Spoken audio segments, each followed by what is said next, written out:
Washington Square North, which some of you may know is the home of NYU Abu Dhabi in New York. This is a very special evening for us.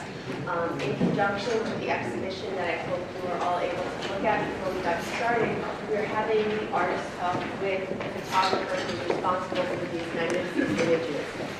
This exhibition has an interesting history. It actually had its start in Abu Dhabi at our downtown campus there, where we had, correct me if I'm wrong, somewhere between 70 and 80 photographs that were throughout our downtown campus area, which made the photographs part of the everyday fabric of our faculty, students, and staff going through the building. So this is just a small subset of the exhibition that is in Abu Dhabi, that was in Abu Dhabi, and in fact the exhibition in Abu Dhabi was just a small subset of the work Nadia Benchallal is doing on her project called Sisters.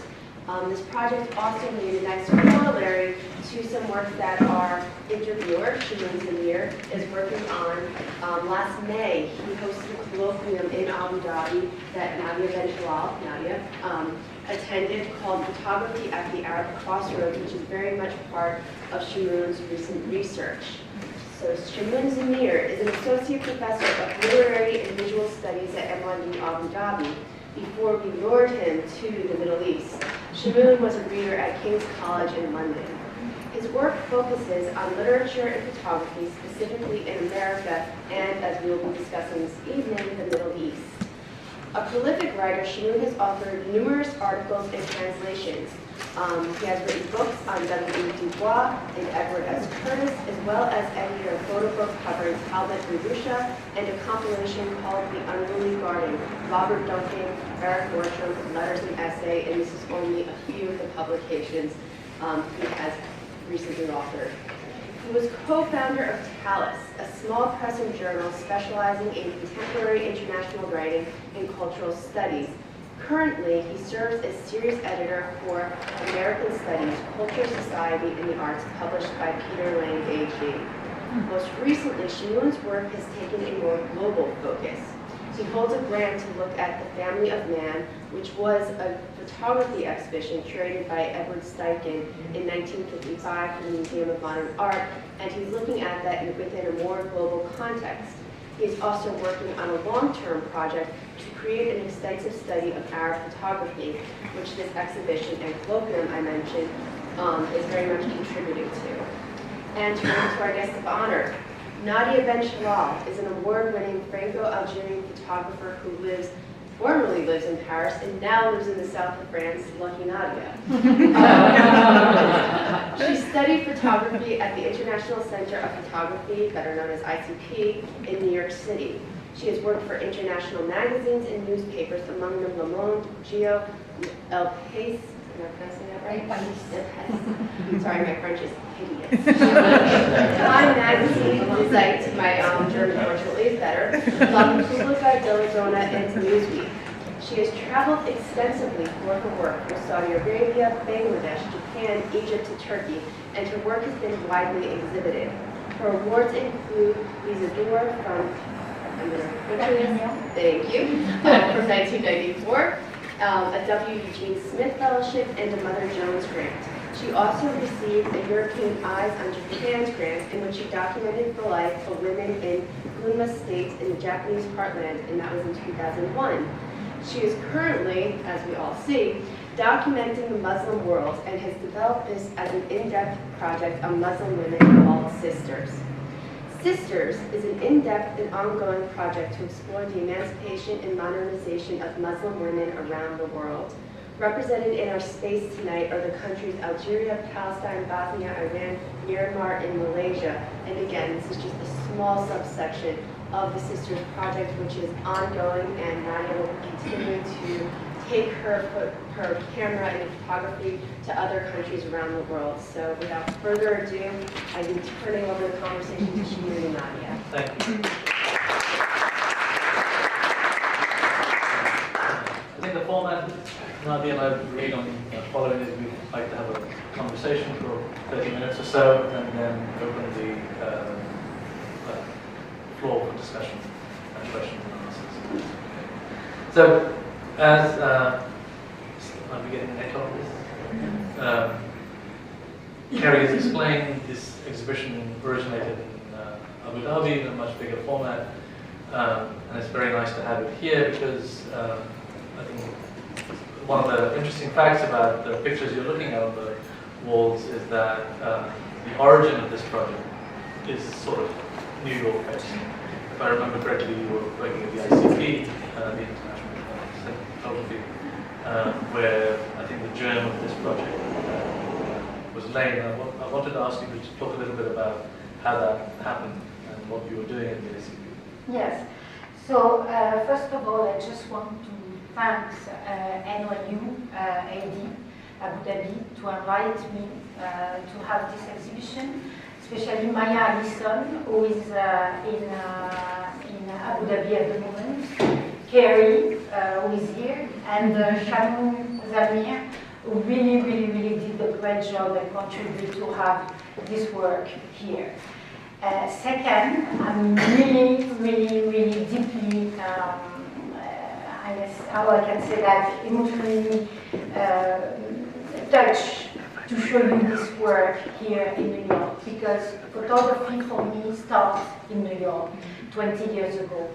I studied photography in ICP, and at that time, a lot of questions came to me. My friends were asking me about my name, my identity, my Algerian identity, and I was thinking that I was profoundly French. Second, I discovered a book of Marc D'Oranger in the library of ICP. This book was about Algerian women. This photographer has been doing a work actually on Algerian women during the decolonization.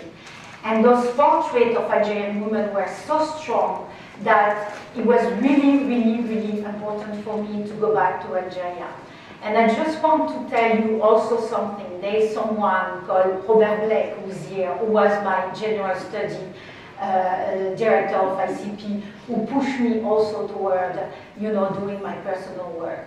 So this is how I ask a lot of questions about the other part of my identity, the Algerian one. So I decided at that point to start to do a project on women in Algeria. This is how all the things started. Before talking about where the project took off, how did you get to be at DSIC? Yeah, I think it's Robert Blake who is here. I applied and I got to grant because he did a lot of work behind, So, but at the time I didn't have any support to finance my study in ICP, so that's why I ended up to enter this school in a way. So, the idea of the project takes place in New York, and then you went back to Algeria.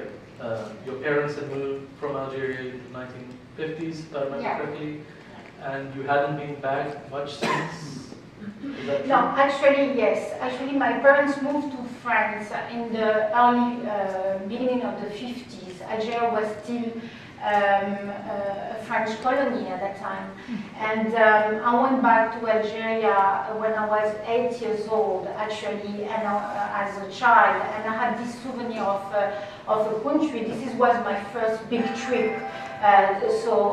My big travel trip to Algeria. So I discovered a world, but I was 8 years old. And I went back to Algeria as a photographer. I was a young photographer at the time, and it was 20 years after. And by that time you had already conceived the sister's title and thematic focus? No, not at all. Actually, it came really later on, because when I was traveling in this different country, in this different Muslim country, and I was taking the picture of all those women, I realized that every time they were this name, this way that they were calling each other by respect or by friendship, they were calling themselves sister. So this is how I decided, and even men were calling women sisters. So this is how I decided that this project could be really unified and to this title and bring all this community in a way together, because there is a link between all those women that I'm taking a picture in different countries, but also there is a differences because they are all in a country like in Africa or in former Russian Republic. I mean, there is a deep culture who doesn't have any link, you know, and tradition who build them as a nation and as an identity. So you go back to Algeria in the 1990s, which is a very, very difficult time politically in Algeria. I'm just curious about what it meant to photograph and how one went about photographing this kind of project in Algeria in the 1990s. So it was very, very difficult. Actually, the first trip that I took to Algeria, it was like I was completely, in a way, naive. You know, I was a young photographer. I wanted to discover this country, and at that time, I didn't measure the importance of what will happen. So I didn't know at the time that Algeria will fall into a very radical war and very, very, very violent war. So, and I got pushed inside the houses. Actually, I wanted to do a project on women. I went there because I wanted to work on that. But at the same time, because there were this high evolution of war there, where anybody was target, you know, like, and especially women, because the first person who died, who got killed there, it was a young girl, you know, because she wasn't wearing the veil. She was really normal person working on the street, and she got targeted for being in a way free or independent. So I got pushed inside of the houses because I wanted to protect myself in a way, because they were killing intellectuals, they were killing a photographer, a journalist, and you didn't know why they were picking up, you know, and which one they were picking up at that time, you know, during this period. So I got pushed into the house, and this is where I started to make this photograph on the private life. It was very, very difficult at that time because, I mean, they knew that I was the daughter of an immigrant, and this is how they were calling me. They were calling me the daughter of the Algerian immigrant who left Algeria many years ago, and never they were calling me Nadia Benchallal or Nadia. So at the same time, they understood that that it was very important for me to get linked to her own roots. And at the same time, Algeria was, and in many Muslim countries, to enter the private life is very difficult because they didn't know how I'm going to use this picture. But I always have been fair to them and telling them that I was a photographer, that I would use the picture in the other side, I mean in France, because at that time I was based in France. But also there's one point, the relationship with the picture, with the image, it's just the women were going to photograph themselves for administration paper, or they were photographed for celebration, but never by a photographer, a documentary photographer. They were asking, but what are you going to do? Why do you want us to get in front of the picture? Why do you take a picture of us? And it was always, you know, a discussion, very interesting discussion.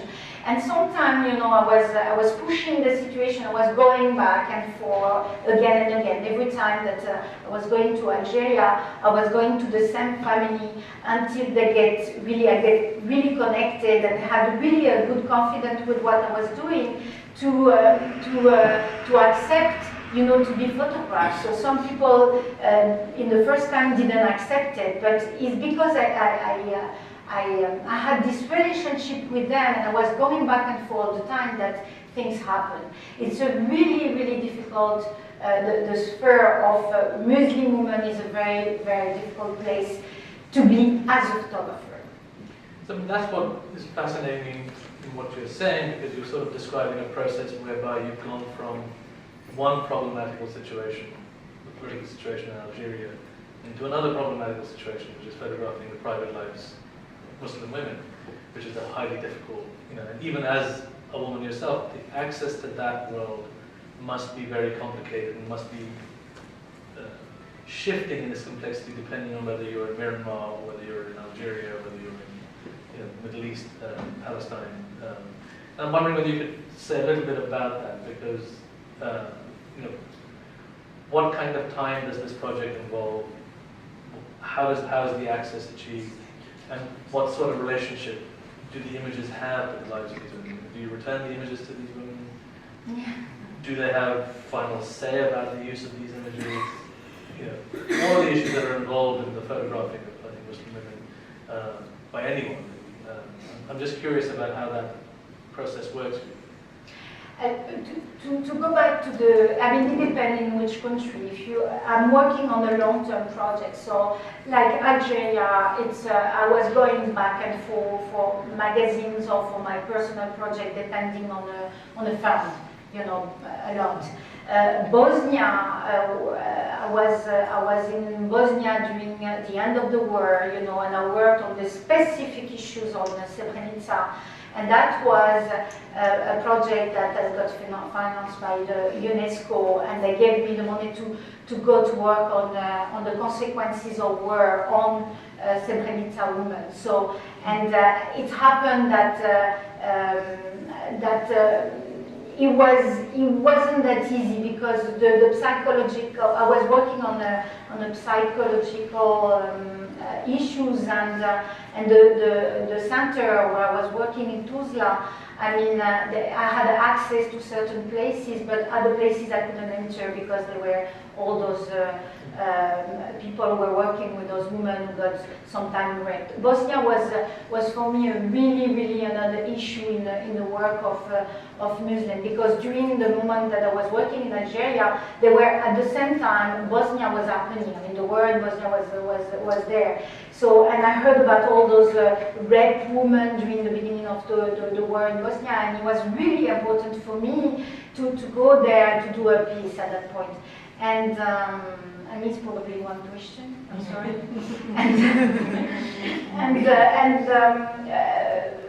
This is Bosnia. I worked for 1 year, so I was going back and forth. I was completely obsessed by what I heard, because there were a lot of testimony, but also all those women living by themselves.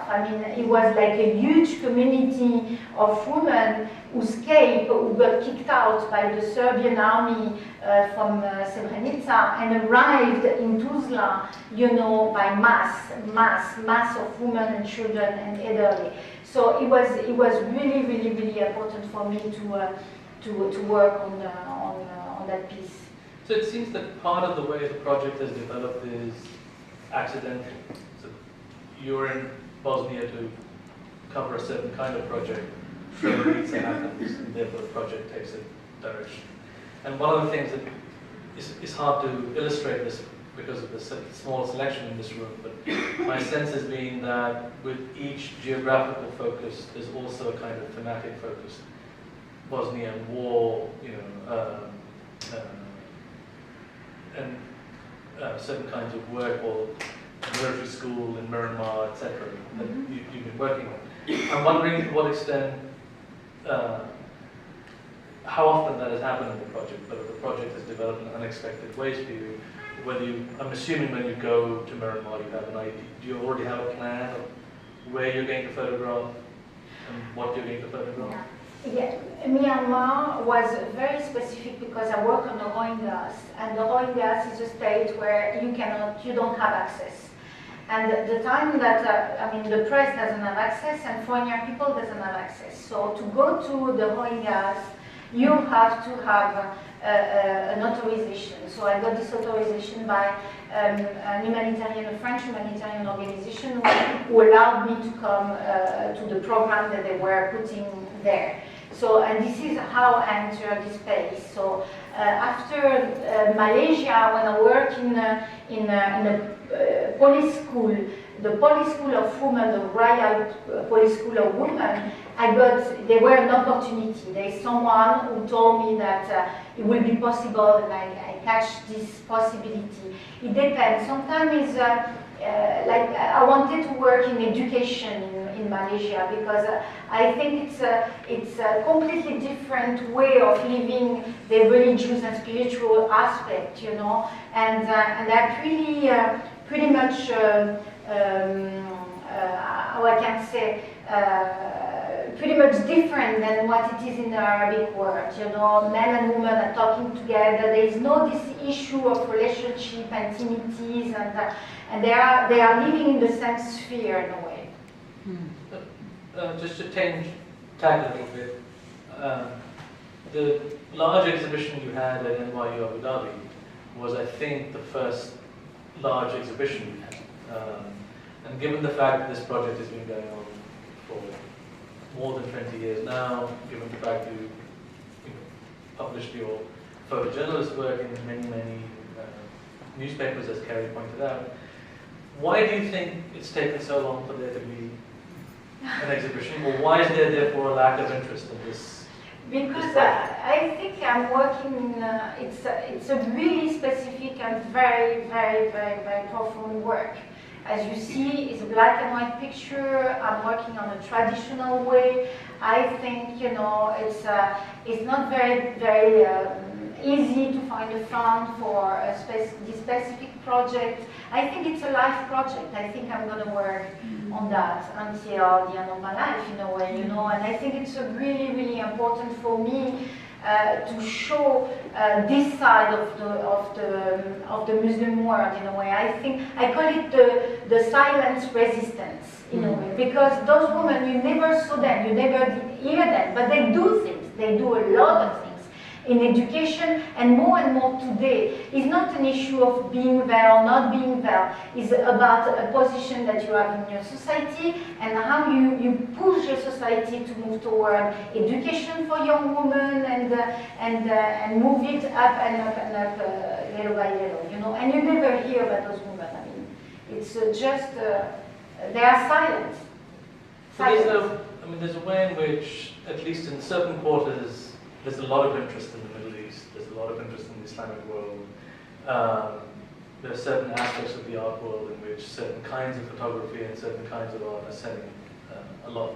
So in one sense, I mean, I'm trying to push this, maybe you'd like to talk about it, but why certain kinds of art are making it on the market coming out of the Islamic world. I mean, you'd think Muslim women is a fairly hot kind of topic. And this kind of photography isn't. So I just want to kind of see if you want to elaborate a bit more on that in terms of why you think this kind of photography is not getting the coverage that one might imagine from it. This is a very difficult question. It's a very, very difficult question. I really, I don't know. I think it's probably a question of a period where we are entering a really superficial world. You know, really. I think it's a question also of education. I really don't know. You know, I just. I mean, it's very difficult for me to answer this question. So, you speak of yourself as a documentary photographer. Is that a label you're completely comfortable with? I mean, what do you understand by that label when you use it? Yes, because at the same time I'm completely, I'm not in. I'm telling a story about the world, and I think the interpretation that I'm having is completely different than the interpretation that the people will have in this room, because they have their own story. When the pictures are on the wall, they are not mine anymore, they are yours. So you're looking at them with your own story, your own education, and you leave them as you want. So, and I think this is the point. It's about photography, it's about context, it's about, I do believe so in those photography there is objectivity, because it's the reality, and there is also a subjectivity with my way of taking the picture of those women. So if I can resume documentary like that, I think this long-term project also will bring probably at one point when I won't be here anymore, a consistence about a period. And this is the point, actually, and this is why I do believe in long-term projects. But one of the reasons I'm asking the question is because even in this room, it seems to me, there's a enormous variety of styles in which you work. And there are some images that strike me as being more readily legible and immediately accessible, and there are other images, especially this one behind me here, I think, which is very, very hard to read in terms of not just the spatial dynamics, but the kind of what function it might serve as documentary. You're not quite sure what it's documenting. So there are other pictures which were in the larger show which had similar feel to them, which were very, very hard to read in terms of any sense of documentary in the kind of photojournalistic sense that I would understand.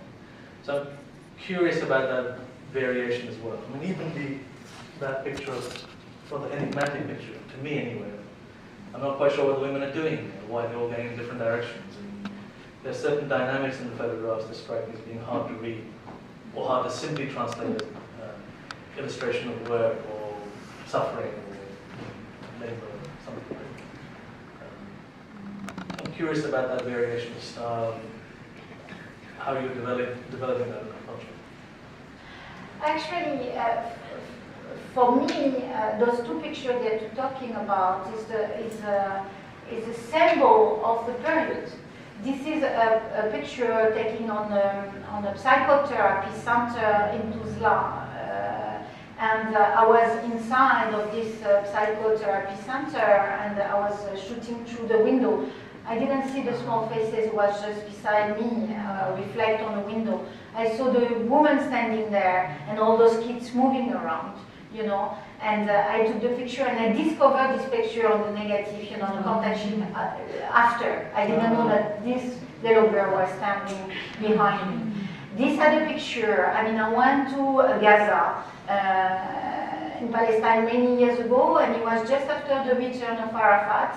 And this picture has been taken on the beach of Gaza because at the time I was doing the project on the diaspora, the women, all those families from Tunisia and all over the places were coming back after the return of Arafat. This picture for me as a documentary showing really the hopeful period of this small piece of land, in a way. And all those women were going to the beach because they did believe that the one airplane one day will come to the airport of Gaza. It didn't happen, but it shows a moment, a period, an instant. And this is the same for me. Those pictures are very powerful for me, but I don't know, to the public, probably, if they have the caption and read the caption, they will have a connection to it. So are these images that you've ever taken back to the women you photographed? Yes. And in those instances, what sort of responses are you getting? Okay, I had some of the, it depends. In Algeria I did a lot, because sometimes the women didn't recognize themselves and they just dropped the picture to the garbage. But this is the choice. It's always their way. I don't have nothing to say against that because they wanted me to photograph them and they want them to be. And not I want to show them. So when I bring those pictures, they never work. They don't find themselves enough pretty, enough well-dressed, enough. So I also, to create also this relationship with them, I also took the picture that they want and bring them the picture that they want. And after, you have the access. You have the possibility to enter the sphere that few weeks ago they didn't allow you to enter in. So it's a process. It depends on the country where you go, it depends on the houses and the women that you meet. It depends of a lot of things. It's just not one example, it's a many examples. So this was one. And another one was a woman that I was going to her house, and the old woman in the Arabic world, they have such a power, it's just like amazing, So she was deciding everything what was happening, and all the decisions were coming to her. So I entered this house and I asked her if I could take a picture, and she said no. And I came back a few weeks after and she said no. And I came back 3 months after and she said no. And suddenly one day, a year after, she came back to me and she pulled my hand like this and she said, can you come to photograph me? And that was the most important moment for me because I knew by the way that she was coming to ask me was an authorization for all the family, to photograph all the family. So there's many examples like this that you have to create this relationship that will make the difference, you know, and will put you in a position in the center, you know, and you can do whatever you want after, visually. So the way you're phrasing that anecdote, there's a clear distinction between the photographs that they want you to take of them, which you politely take of them, Yes. and the pictures you take. Do you ever incorporate, or can you imagine incorporating those pictures that they wanted you to take of them in this project? As a sisterly act? Yes. That would be interesting, yes. But there's not many, there is some, you know, because I mean, often you don't go constantly to the same person because you want to have a variety in your project. But I go, the women where I go often, yes, because I create really strong relationship with them. They are French, almost a friendship, you know. And one of the things that fascinates me is some of the reactions your pictures got in Abu Dhabi. Just behind the camera lady there's a picture of a woman lying on the carpet. And the most heated exchange in Abu Dhabi about photography took place in relation to that picture because there was an Arab lady in the audience who felt this was disgraceful, that Arabs shouldn't be depicted this way, which to me had been a totally innocuous picture. And remember that you had a long, very polite exchange with this. So I'm just, you know, it's just odd. I'm just trying to, you know, understand, going back to my earlier question about why there haven't been exhibitions, whether there is a sense in which, from within the Muslim world, these are not seen as images of the way you might want to represent the Muslim world, or that they seem unoffensive to me. I'm just curious whether, if not from the women themselves, whether you've had any broader reaction to the images from authorities, from intellectual institutions. No, this is the first time that I had like a person who was feeling pretty, I think it was pretty much about herself and the Arabic world actually, you know, because she was saying that we have to see the beauty of the Arabic world and not the actually reality of the world. What I'm trying to show is how this world is living, how this world, very hidden world in a way of woman, is living inside of the private sphere. And it's very difficult for, I mean, it was difficult for this woman to see this kind of picture and a woman laying down on the carpet in a almost construction house, you know, but they enjoy this moment, and this is what we see in this picture. They're enjoying this moment, you know, and they're enjoying to be photographed, you know, and they didn't have any problem or any question about being poor or being rich, being beautiful or being ugly, you know. It wasn't the purpose at that moment. I mean, I think it was more for this woman something about own perception of what is the Arab or the Muslim world in a way.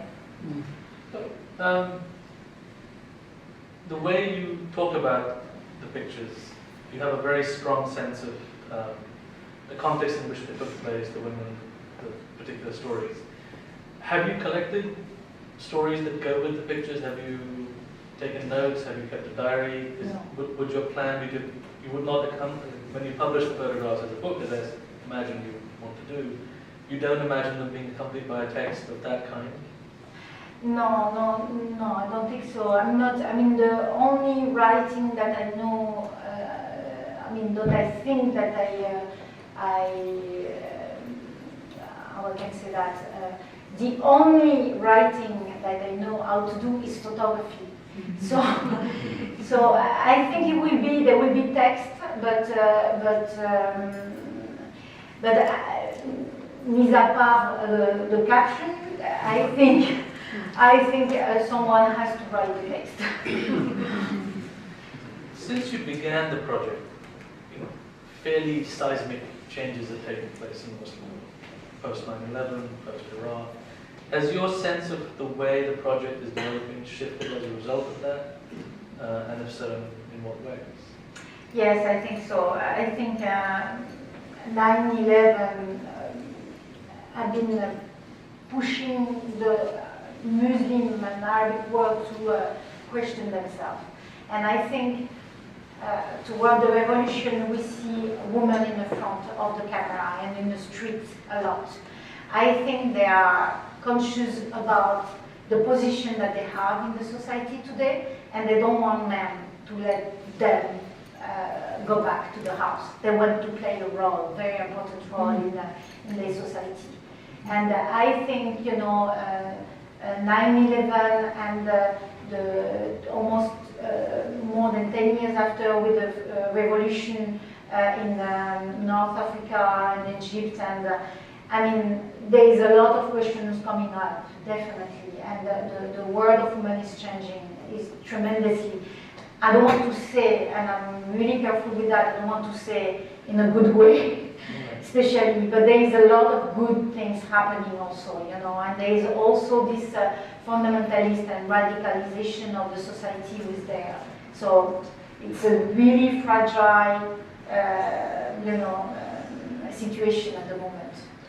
So, as you're now thinking about the next stages of the project, should you get funding and so on, what are those stages? Are there particular places you want to photograph? Are there particular themes that have emerged that you now want to pursue that you felt you hadn't pursued in the earlier aspects of the project? There is one point, there is the economy. I think women, as I always tell, there is like the wife of the prophet, the first wife of the prophet was a really, really talented and successful businesswoman. And I just want to do a piece on business and women in a Muslim, and especially Arabic women. And also I would love to go to, I have 10 more countries, and there is Africa. Just 10? Africa, there is Tajikistan, Uzbekistan, there is China also with one specific project that I want to do there, Afghanistan, of course, in also very, very specific place, Turkey, and probably also the US at one point. I think at that point, looking forward to the future, we will open the floor for questions.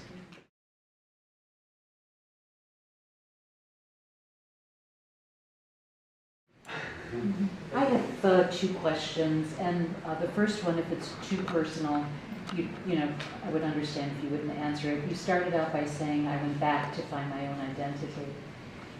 Are there maybe one or two things that you can say that you found about yourself through this process? There's so many wonderful, obviously, political issues. The second is, I know that, we're talking about black and white. These were in the 90s.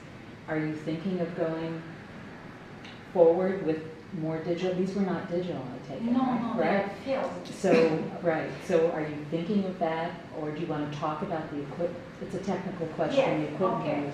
So I will answer to the first. I think I went back to Algeria, yes, because I had this lack of identity. I was thinking of myself as French, but I'm French, I'm Algerian, but I'm also Berber and probably African also. So, and I discover by making an autoportrait, self-portrait in ICP many years ago, that there is this other identity. And I went back, I took the boat, because there is a lot of pictures that I took the boat in Marseille to go back to Algeria, to cross the Mediterranean Ocean for two reasons. One, because there were a wave of huge immigration in France, and second, because it was the symbol of the decolonization also, when the French left. So, and I'm part of these two, in a way. I'm born and I grew up in France, but my parents are Algerian and Berber. So it's just like it was, when I came in the US, I forgot totally about my Algerian other parts, you know. But at home, my parents were speaking French, Berber. We were eating national plate, the couscous and everything. But the outside world was French, you know. So I was completely French. So until people have been asking about this identity, you know, and this is how I start photography. The second one, about technical, I don't work in digital for my personal project. I still continue in black and white because I do believe that there is really a deepness in black and white that I cannot find in color. And there is a tremendously amount of photographer who does a really wonderful picture in color, but I'm not one of them in a way. And for this project, I continue to work in films. But for the press, when I work for the press, I do digital definitely because today you cannot do any kind of. I mean, you cannot work with film. It's finished.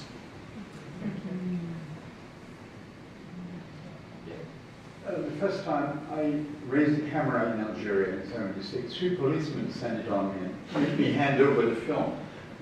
There was a kazan or something in the background. What is your experience in terms of the forces of repression that clearly are there? Have you had that? Have you been arrested on that? Has that been a big part of the action? Alors, I never got any problem in Algeria because I was careful. I wasn't showing the camera. I wasn't holding the camera on the streets.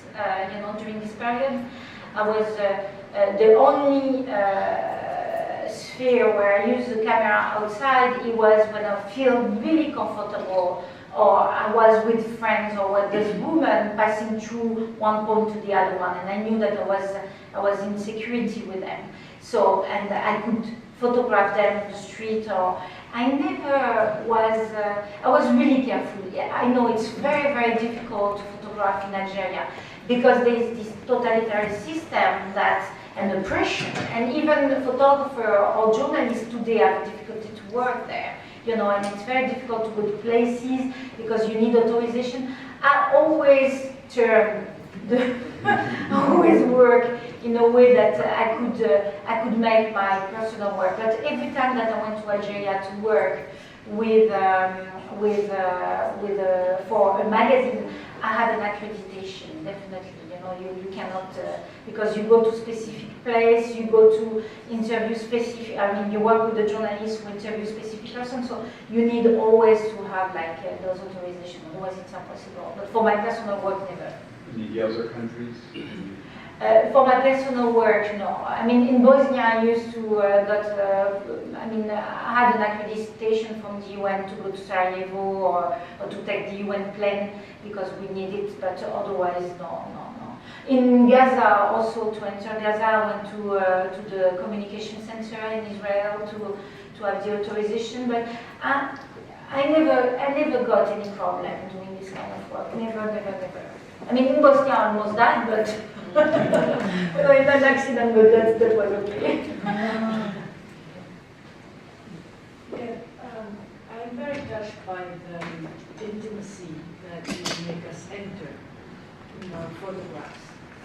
We have access to this people, this human intimacy.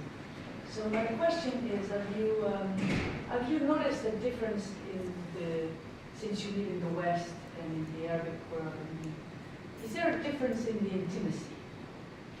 Yes. And then the second part of the question, how does the political interest the intimacy? That's interesting. It's a difficult question. I mean, the intimacy is different, and at the same time, is the access that you have. In Algeria, I had the access because it was work, because I was Algerian, and they let me enter this private sphere. When you go in, example, in Malaysia, I was working in education, so I didn't get the access because you had to spend time. So it wasn't exactly the same attitude that I had. You had to adapt yourself to situation. Politically, I don't know what you mean about politically. I mean, Well, first, let's say the difference in between the intimacy of, that's before political. Do you find a difference in between the intimacy being with the Algerian women in their houses, or when you are with other women in a house in the Western world? I mean, is there something different in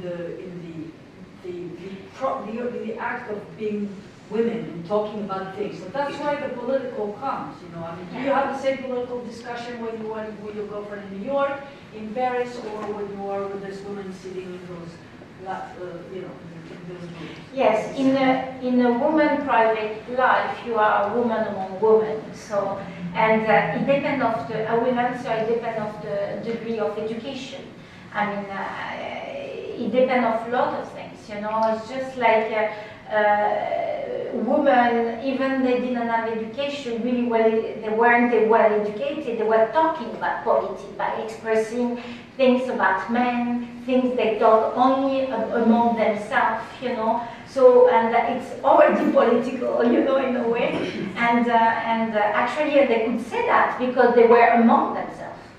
You know what I mean? And actually is probably when you are among a woman in France or in Malaysia is totally different, because I worked with this they sister called Sister in Islam. They are really into communicating with the religious you know, men, and they are entering a sphere of communicating about what the interpretation of the Quran, you know, and how women have been really described it in the Quran. So there is another political issue there, but is not in the private sphere, it's outside of the, but they discussing, you know, about what is the position of women. You know, it depends on the country, it depends on the education, it depends on the, you know, it depends on a lot of things. I mean, to go toward the political issues.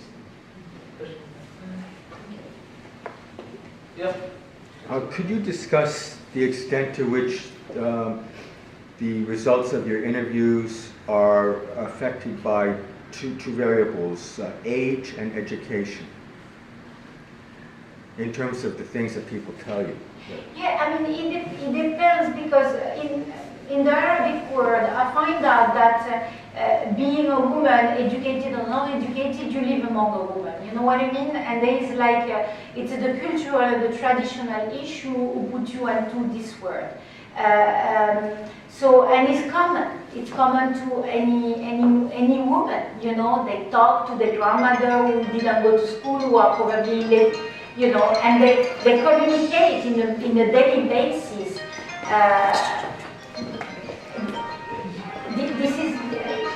This is the answer to your question or not? Well, do you see values changing in terms of younger women versus older women, or?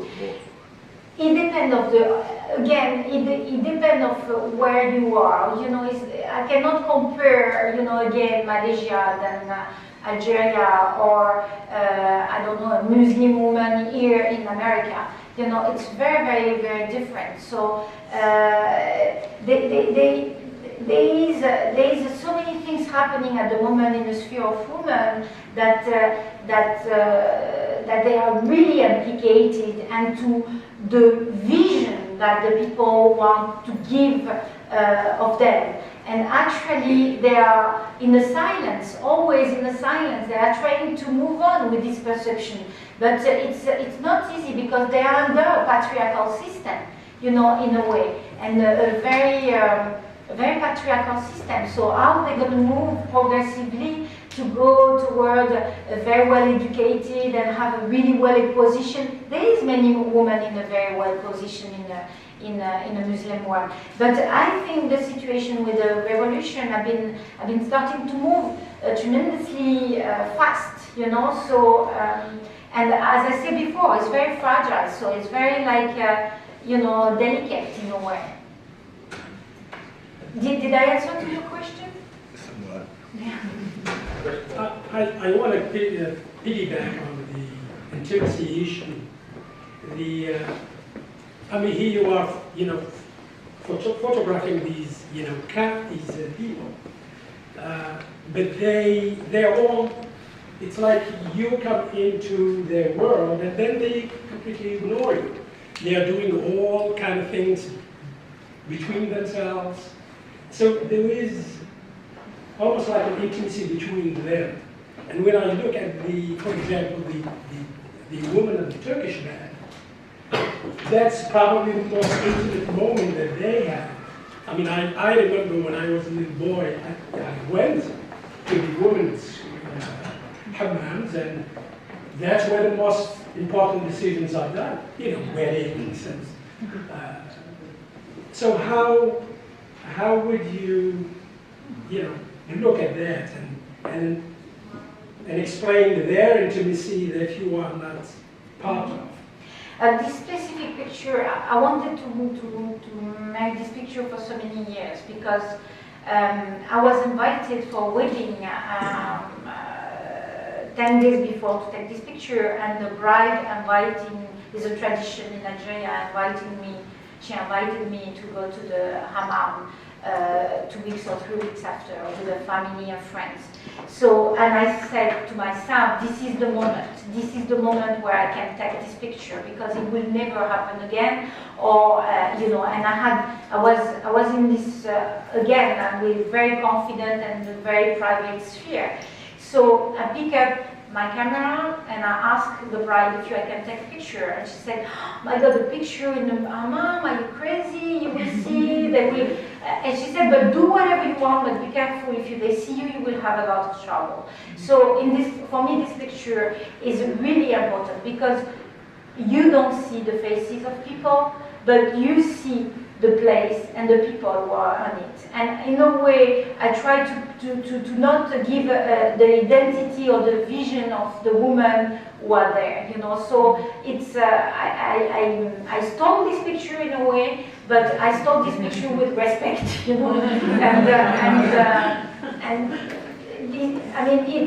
depends where you want to go and this picture, I had it in my mind for so many years, Well, the minute I saw it, I saw the little boy all the way here. Yes. I said, that's me.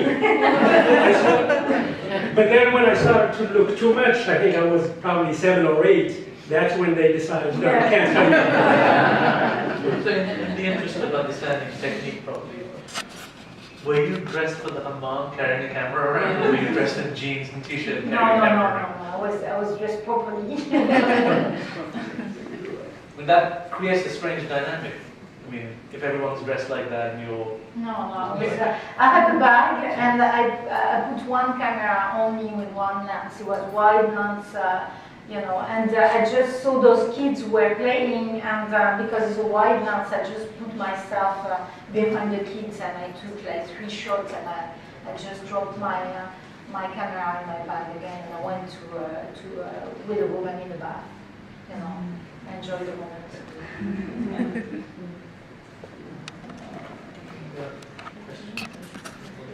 Yes, hi. I'm not quite sure how to phrase this, but you were asked about the 2 photographs, one behind, just the 2 large ones, one right behind you and the other one further down, that they did not, they weren't sure what was going on in them, and as opposed to the other photographs. But those 2 photographs, to me, they pose many questions, and that's the intrigue that they have. That's in many ways the beauty that they have. Can you comment on that?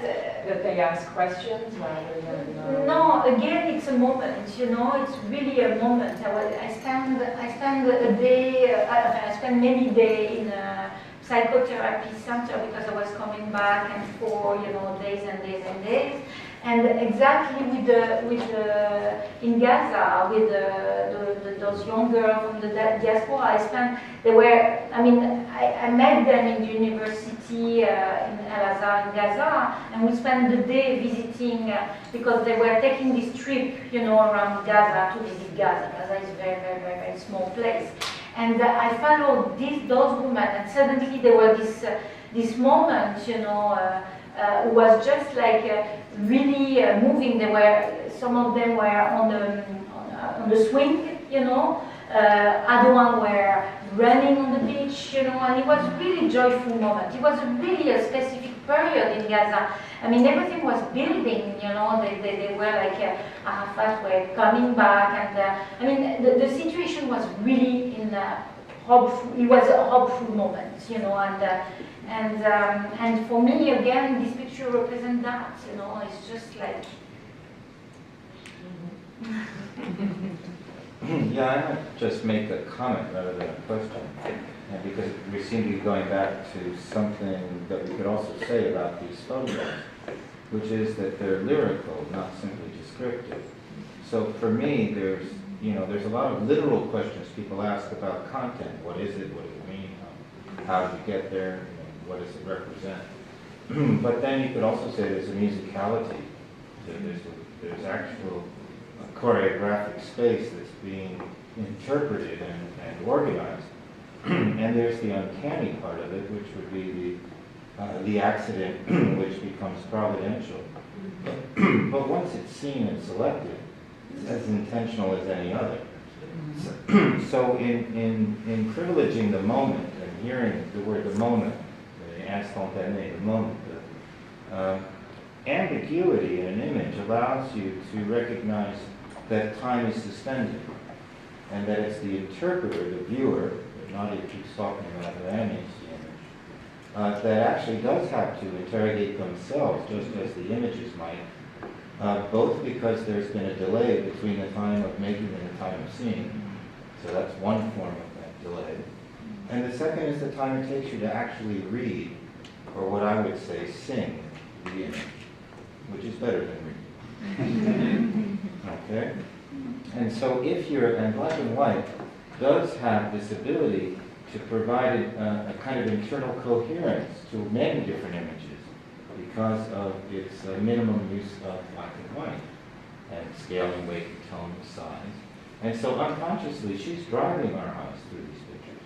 And that is its interpretive strength from my point of view. But outside of that, and that's where I think Nadia's, I'm very happy to be here just to hear her speak, but I also think that we're speaking with a very experienced image maker now that wants to have the images breathe life in others. So cultural memory becomes their distinction. Not just the memory of the day it happened and how it happened, but how that memory is encapsulated in some ways in these pictures and will be asked questions of that we haven't even thought of yet. And that maybe we're not at the time present, but will be in the future. So I think in that sense there's a form of cultural service being done, particularly with individuals who haven't had this kind of history written. And that's why to have it shown is very, first of all, it's very compelling. And it's, I think, also why Nadia doesn't want to give up the word document. Because it ensures in some way that there is an internal interpretive coherence, not just a visual operation going on, and that can be culturally valuable. So I think time will give it even more than it's gotten so far. I hope so.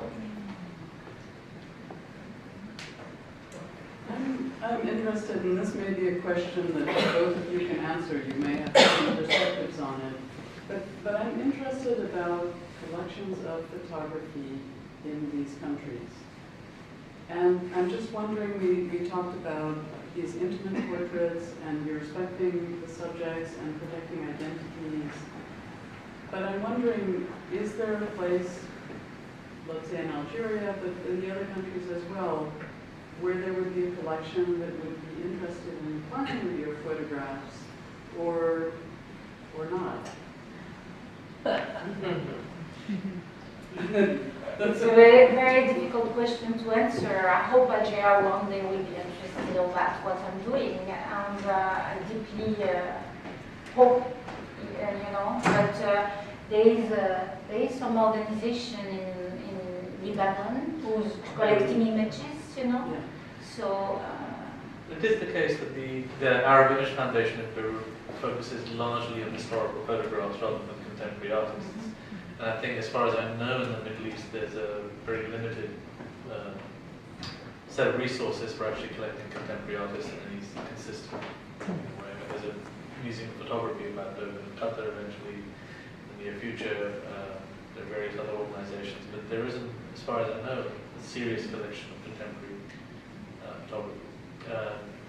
If one relies on the exhibitions and the art gallery catalogs and so on, this kind of photography is not collected very widely at all. A certain kind of conceptual mode has come to dominate, which is where I was trying to push you, being too polite. I think there are all kinds of critical issues between, even when photographs are being collected by private collectors in particular. This is not the kind of work I've seen in those collections. I was wondering, you were seeing this as a document of a moment, of an instant, and the lyrical nature of that instant, and the cultural nature of that instant. Yet, and the fact that it is not easily popular now as something that one would want to hold to. And that begs the question of the extent to which you had among the discussions with the women, was it always about pushing for change, whether it's education or political change or emancipation? Or was there also, which you see in our world today so much, a very conservative element, which said, maybe we don't want that change. Maybe we do want to go back and hold. Maybe we do want those pictures to hold us, but in fact, not an interest in that, in collecting the pictures. So was there a conservative element? Was there a Muslim Brotherhood element in a more conservative sense of Islam? Or was it really always about what the women are doing, us trying to push forward to a more Western, more egalitarian? There is both. There is both. I think there is this conservative, I mean, the Muslim world, especially the Arabic countries, are extremely conservative. So there is both. And you can find, again, you know, this is why I'm working in this long-term project. And you can see in Malaysia a new way, new attitude toward, you know, the images and the way that they present themselves in front of the camera. So it's a both situation, you know. It depends where you are located again, you know. Did I answer to your question? Yeah. Were the women curious about you and asking you questions Yeah. about your life? Yeah, they were so curious about the way that I was traveling by myself. The first trip that I took in Algeria was still living in the US, and they couldn't believe it, that I was by myself, a photographer, and I was living in the US at the time, you know. So it was just like, yes, there's a lot of questions, not only from women, from men also.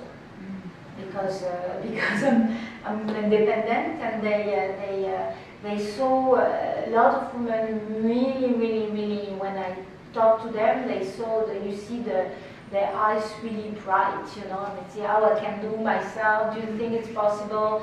I mean, yes, it's possible, but she lives in such a situation, such a place with such a political, social, cultural, you know, issues, so how is she gonna make it? You know, how is she gonna try? But it's I met some woman who's doing it, and sometimes it's difficult. And again, it depends if you are located in Malaysia or in Algeria or in Egypt. You know, it's just like a question of context and social and education and political issues. Definitely. Was there one country where there was more progress? I'm not sure there was.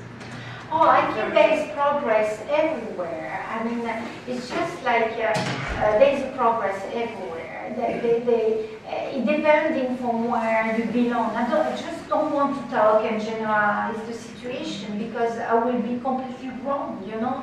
It's just like, it depends on the education, the social level. I mean, if you're coming from a upper class society or, you know, or low, it really depends on the political, it depends on your education, you know, it depends on a lot of things, you know. It's just like if you ask me to talk about Algeria, I can talk about Algeria, but Malaysia will be totally different. And one last thing, was there more of an intimate conversation beyond the political, sociological aspects that you're talking about? More like girl to girl? Yes, of course, I enjoyed it so much. It was great, yes. I mean, they reveal a certain situation that they didn't expect it at all. It was just amazing. The way they behave, the way they escape, you know, they life, you know, the way they go around the system. It's just like, or their family, or their brother, or their father. It's just like amazing. There's another world behind that we don't know. You know, we don't look at this world. We just see the front line, but behind there is a totally another world that is tremendously interesting. Really.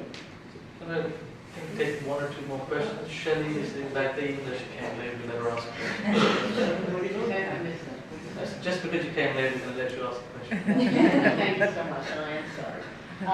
But one of the things that I was going to say about pictures that is really striking when I see them all together here, and it brings up some of the questions of the discussions of style that are going on there, and also what you just said is that on the one hand you're dealing with a closed world of women among themselves, of intimacies, of a certain kind of closeness, and that is the subject matter. But the overall impression, seeing these pictures together, you've chosen to use compositions that are very sort of centripetal, so that there's this huge dynamism going on in the actual photo. So that gives a totally different feeling. It completely opens up the lives of these women, and it's really strong formally. To have, on one hand, an intimate scene, and on the other hand, that kind of tremendous activity in the picture. So, thank you. That's nice. Thank you, Shelley. One question. I want to thank you so much for the presentation. I'm Algerian and have been very, very good surprised to see the exposition. I used to use pictures for studying architecture and urbanism. But what I can observe in pictures, I can see traditions for Algeria. There are traditions, but there is two aspects, I think. The temporality, and the space. And even in 1990, the world in Algeria was moving, and it's very modern. It's modern country. When I see the pictures, excuse me, it seems like very old, and it's a rural context. A rural context, you know, that woman who is sleeping. It's like rural, really typically rural context. I would like, Evan, to ask you the question, did you compare between urban world and the rural world? Women are architects. I'm 50 years old, and I always used to wear jeans, you know. It's a modern society, and no one bother me, you know. That I would like if the woman was clothed in a reduced image. You know my message. I will answer. There is like what you asked. There is a picture in modernity, as you have been asking. They are not in this exhibition because they are. We had to shrink, you know, it's 20 pictures. So, but I photograph also this modernity. Also, I want to add something that the period that I've been working in that project in Algeria was between 1992 and 1999. Algeria, all the economy of Algeria was done, you know. Now you can see an Algeria with a really tremendously amount of modernity that built so much town and building and everything. Women have been modern during this period also, and there is images, but they are not in this exhibition. We're going to take one more question, I think, and then I think we have to wrap up. Yeah, thank you. Nadia, you mentioned in the beginning that men also refer to women in Algeria as sisters. And I wonder if in any of your work or in your future work, do you plan to capture that interaction between men and women in Algeria, and how that's also part of women's lives, and how there's, in addition to silent resistance, there's silent negotiation that happens within the private sphere. So is that something that you were thinking of? I have some picture about the relationship between men and women, of course, but they are not again in this. But there is definitely in the piece on Algeria, there is this discussion. I have this picture about a woman laying down in the bed with her husband and three other men who are the friend of the family. So there is this interaction, and we need a bigger space, I think, to present the totality. But I hope in a book, if there is a book one day. Good note to end on. Please thank Nadia Benchallal.